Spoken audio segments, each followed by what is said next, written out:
Hey everyone, welcome to Judging for the Win. I'm Dave, and this is my daily ruling. Today's question was suggested by a viewer. Thanks to Rav for this one. Amy animates Gideon Jura using its Zero ability. Then, during combat on her turn, she makes Oko the Ringleader a copy of Gideon. What are Oko's characteristics? So, the important thing to know to answer this question is that when you're copying something, you do not copy any counters or any other types of continuous effects acting on the thing that you're copying. Imagine if you took that Gideon to the copy machine and you hit the copy button. That's what the Oko would look like. Actually, Oko's copy effect includes an exception to the copying process, so it would have hexproof too. But that's it. It wouldn't be a creature, the number of loyalty counters on Oko wouldn't change, and the effect that prevents damage that would be dealt to Gideon would not be protecting Oko.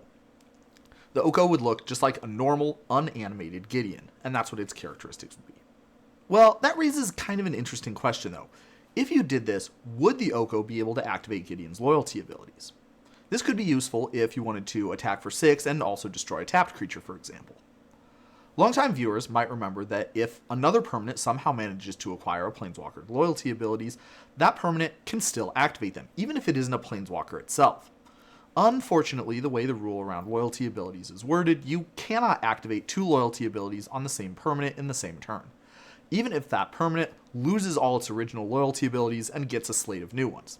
That means that Amy could copy Gideon with the Oko and then have Oko activate any of Gideon's loyalty abilities, but she would not be able to do that if she activated any of Oko's loyalty abilities earlier in the turn.